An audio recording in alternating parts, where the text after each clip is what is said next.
Hi everyone. So I'm going to answer another question here, and it's from Fredo. So hi Fredo, if you're watching. Fredo requested or asked me through the chat on YouTube my thoughts about Fruitarianism, and the first thing that came through my mind was like, why haven't I done a video on this before? Out of all the years I've been kind of really doing YouTube and doing all these videos, I've never done a video on Fruitarianism, you know? Because that's another part of raw veganism. There's different degrees of health, like I'm sure a lot of you raw foodies already know that, and there's different degrees of health. So we all know what we've been brought up on is the standard American diet, where you got the meat, the dairy, the processed foods, grains, but it's just all cooked food, you know, and processed foods and animal products. And so a lot of us know that's not healthy no more. In this day and age of this health movement, we know animal products and eating meat is not healthy. Just my opinion, okay there guys? And so there's different degrees of health, so you can take it a step further and improve your health by eating very little meat and still including meat in your diet and everything, but eating more grains and more fruits and vegetables. But then you can take it a step further and completely cut out meat, like completely, and go plant-based, but you're still eating cooked plant foods, and you're still eating the oils, and but you're plant-based. But then you can take it a step further and go vegan. Take it another step further, go do this raw till 4 vegan stuff that a lot of people kind of are into. And then you can take it another step further, go raw vegan. But raw vegan, that's highly debatable too, because some people, when they say raw vegan, are they low fat raw vegan or are they high fat raw vegan? It can go either way. Then you can take it a step further and go low fat raw vegan. And then you can take it another step further and go fruitarian. So which degree of health is the healthiest? Highly debatable, guys. Highly debatable.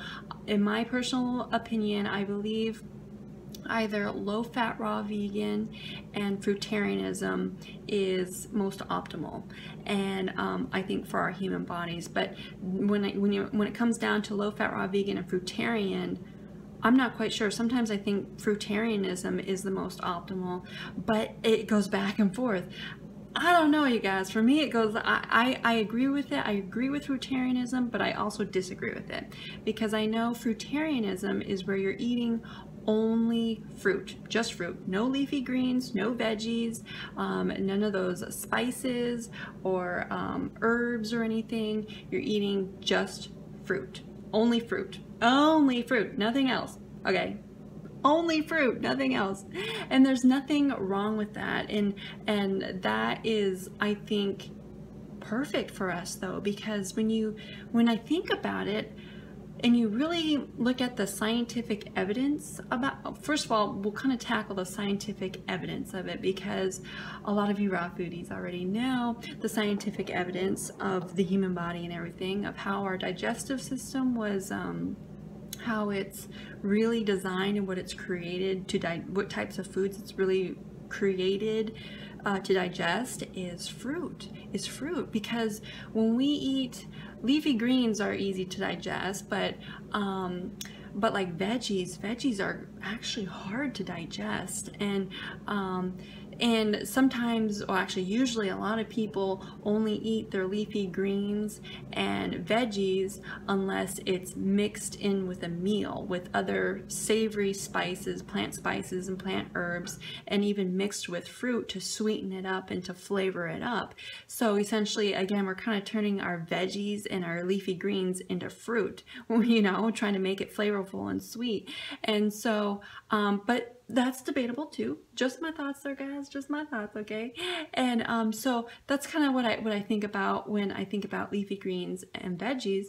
But I also think about how like there are times where we desire greens though, and greens and veggies, and because greens and veggies are higher in the mineral content, like fruits are high in vitamins and they still have minerals in them, But of course, all plant foods have more nutrition than others, you know, higher fats than others, or higher vitamins than minerals, and some have higher minerals than vitamins, or higher in a particular vitamin than others, you know. So that's why I truly believe we were designed to eat variety for sure, lots of variety throughout all seasons, throughout the entire year, you know, and through each year, each day, each week, each month, each year of our life, and have a well-rounded variety of the rainbow, you know. And like, that's one thing, is God has created so many different types of fruits on this planet, fruits and just plant foods, that it's incomprehensible to think about the amount of variety that's available to us. And it really makes you think, well, that's your evidence right there that we were designed to have variety, lots of variety. And God did not create us to have just one type of fruit, or just a little selection variety of fruits and veggies, you know. But I mean, as far as fruitarianism goes, I agree with it, because I believe we are designed for fruit. Like, even if you go raw vegan or low fat raw vegan, any plant food diet that you are or changing your health, you know, to more plant-based, you know, you center it and you focus it around fruit, because fruit is where we get all of our energy. It's where we get the calories we need, the bulk of our calories, and the carbohydrates, and all that, and the sugars and stuff, you know, and the fiber and all that other good stuff, you know. And so it's really interesting when you think about it. But again, like I was saying, at times, you know, you can be eating fruit, straight fruit, and just desiring straight fruit for quite a while, but then there'll become a time where you just all of a sudden start craving herbs like oregano, thyme, rosemary, or you start craving kale and spinach, and you start craving celery and even savory veggies like the onions and stuff. And I start thinking, well, okay, well, with feeling that means your body is craving and desiring and needing the minerals, because we all know the veggies and the leafy greens and the herbs are higher in the minerals. So you can be eating straight fruit, and it's giving you a certain amount of nutrition, but it's lower in another part of the nutritional aspect of things. And so we kind of go to the leafy greens and veggies to get the other side of the nutrition, you know, the extra proteins and even omegas, you know, omega-3s and 6s and stuff like that, all that goody stuff, you know. And you kind of get that from the green side of the health spectrum, you know. But then I start thinking, well, maybe we kind of desire that because from birth, we've been brought up on processed foods. We've been brought up to eat and have been taught to mix and make different meals, that we have to mix all these different ingredients and make it savory and super flavorful in order to actually enjoy the meal, you know. So maybe I start thinking, well, maybe that stems from just those past habits, and you're just trying to bring it into your plant-based lifestyle now, you know. Does that make sense? Hopefully that makes kind of sense, but that's just kind of what I've thought. Just my thoughts there, guys. But it's just kind of interesting when you think about it too. But then I also think, well, okay, well, let's take it a step further and think, well, we all know in this day and age that we live in, a lot of you raw foodies know the debate and the struggle that we have with our soils being really depleted, you know. That's kind of the reason why, one of the main reasons why our fruit and even the veggies, but mainly the fruit, is void of nutrition. It's not as full and rich of vitamins and minerals like it once used to be, like it's truly meant to be. And so we find ourselves having to eat a whole lot more just to get the amount of nutrition that our bodies need, versus if we were eating the fruit and I guess veggies back when, like in Garden of Eden days, I think just a small amount would satisfy us perfectly, because I don't believe God designed us or created us to eat such large amounts of food, because that's not healthy. It's not healthy to overstuff yourself or just to fill so much in your stomach just to get the nutrition in, you know?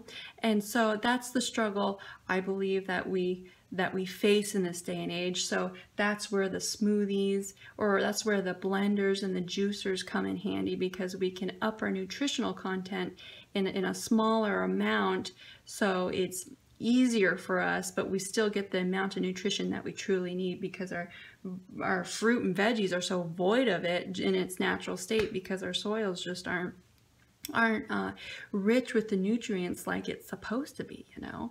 So hopefully that makes sense too. So then I kind of like to take it a step further and go to God. Ask him, how is it truly meant to be? How is it truly meant to be, God? How did you originally design it? And I know that God, I like to go back to the very beginning, you know, to the Garden of Eden days. In the very first page of the Bible, to Genesis chapter 1, verse 29, and Genesis 2, verses 8 through 9, and where God, Genesis 1, chapter 1, 29, is where God told us he's given us every green plant and every fruit with seed in it. He's given it to us for food. It will be ours for food. So when I think of that, I think, okay, every green plant. Okay, so every green plant means all plants, all edible plant foods. And of course, since we're in this sinful world, sin has entered the world, things kind of have went kaput a little bit, you know, where our fruit rots and mold, and there's mold and decay, and then also that our fruit is just not full and nutrient rich like it's supposed to be, like in the Garden of Eden days, you know.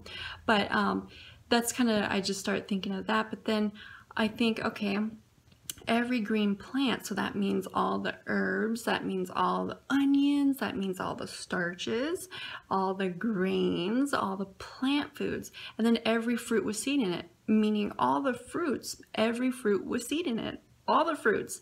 And so, but then it all comes down to, well, no, I start thinking of that and I go, okay, wow, that's kind of interesting. God gave us all plant foods. But then there's that debate of, okay, what is most optimal? What's most optimal?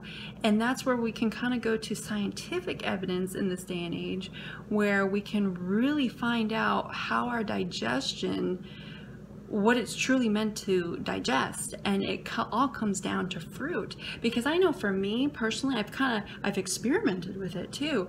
And of course, coming off of an animal-based product, processed food way of eating, you know, coming to a raw vegan diet is fabulous. It's fabulous.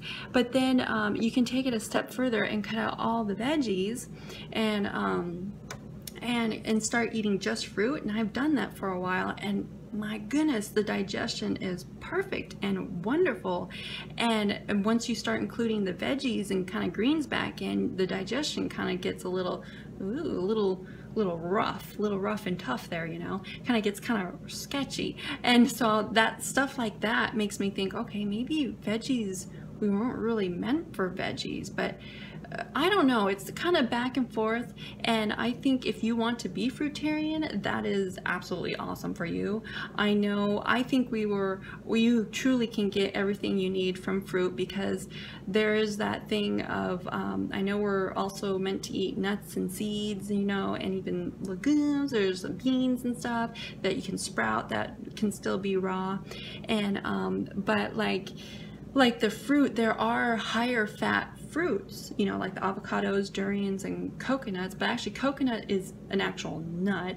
But like if you were to stay just on fruit, you can get your fats from durian and avocados. And then there's also other fruits in the world. If you're in those tropical places, or in a place where you can get a lot of different exotic fruits that you kind of really can't get commonly elsewhere in the world, that are higher in fat too, so you can get your fats and your extra proteins in that way. And I think you can probably even feel better on fruitarianism. But I don't know, because there comes a point where you just start desiring leafy greens.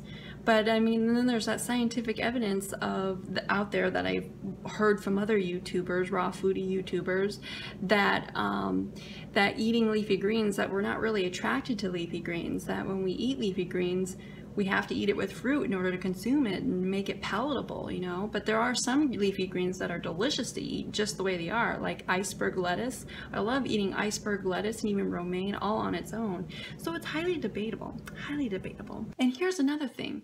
When you think about it, a lot of the plant foods that you eat, that you actually eat, even in your veggie meals or your salad meals, really look at it and realize that most of it is fruit. Because fruits are all plant foods with seeds in it. A fruit is a plant food with seeds in it. And so fruit, a lot of us see fruit as something sweet. Whenever we think of fruit, we think that it's sweet. It's got to be sweet. Which is correct, but there are a lot of fruits out there that God has created that are spicy, that are mighty spicy, that are spicy, that are savory, that are more water rich, that are just like really have no sugar at all. Like you can tell it's really low sugar, but yet it's still a fruit. So that's like the cucumbers, zucchinis. So those are very low in sugar. I mean, when you really fine tune your taste buds, you can taste the slightest bit of flavor and sugars in all plant foods. So cucumbers and zucchinis, I know for me, I can taste a slight bit of sweetness in them. They're not sweet at all, but I can taste a little bit of sweetness in them though. But I realize it's a fruit though. And even like spicy peppers, bell peppers, those are fruits because they have seeds in them. They have seeds in them. And then I mean, when you, and even like there's zesty and kind of sour tart, you know, as fruits like the lemons and limes, and then you've got the kumquats, and then there's all these different breeds of these different types of fruits, you know. And so when you go to make your veggie dressing, your dressings or your veggie or salad meal, take a step back and look at how much fruit is actually in there. You'll realize that roughly 90% of your salad and your veggie meal, even though you think it's just a veggie salad dish, it's actually a fruit dish because it's actually made mostly, like 90% of it is fruit because I mean, fruit ranges from super sweet to low sweetness to tart and zingy and sour and all these different types of degrees of textures and just flavors that appeal to each and every one of us differently, you know. But God has created a wide range of it though. And so that's one thing I think that's really interesting is, especially when I go to make like a veggie dish or my salad dish, I go, my goodness, I only basically have one or two plant items in here that are actually can be classified as a veggie or leafy green. Otherwise the rest of it's fruit, you know. So I mean, because a lot of the dressings and uses fruit, and a lot of us use lemons and limes and even different types of peppers, and otherwise the rest of it is most of it's fruit, and a lot of us like using dates and dressings and stuff to sweeten it up. But our veggie dishes are either with cauliflower, broccoli, carrots, celery, then you got all the leafy greens, and then you have your herbs. And so I'm sure there's a lot of other different types of veggies out there too, but it's like when you go to make your actual salad and veggie dish, most of it is comprised of fruit. But I agree with both, but it comes to a point. But I think an all-rounded healthy way of eating is low-fat, raw vegan / fruitarian. So that's kind of my thoughts on that there, guys. So okay guys, so hopefully this video helped you in some way or put some thoughts in your brain there to get you thinking a little bit more. So I will stop babbling here, guys. Remember to love being raw. Put a big old smile on your face today. I hope I did that for you, and I'll see you guys next video. Okay, bye guys.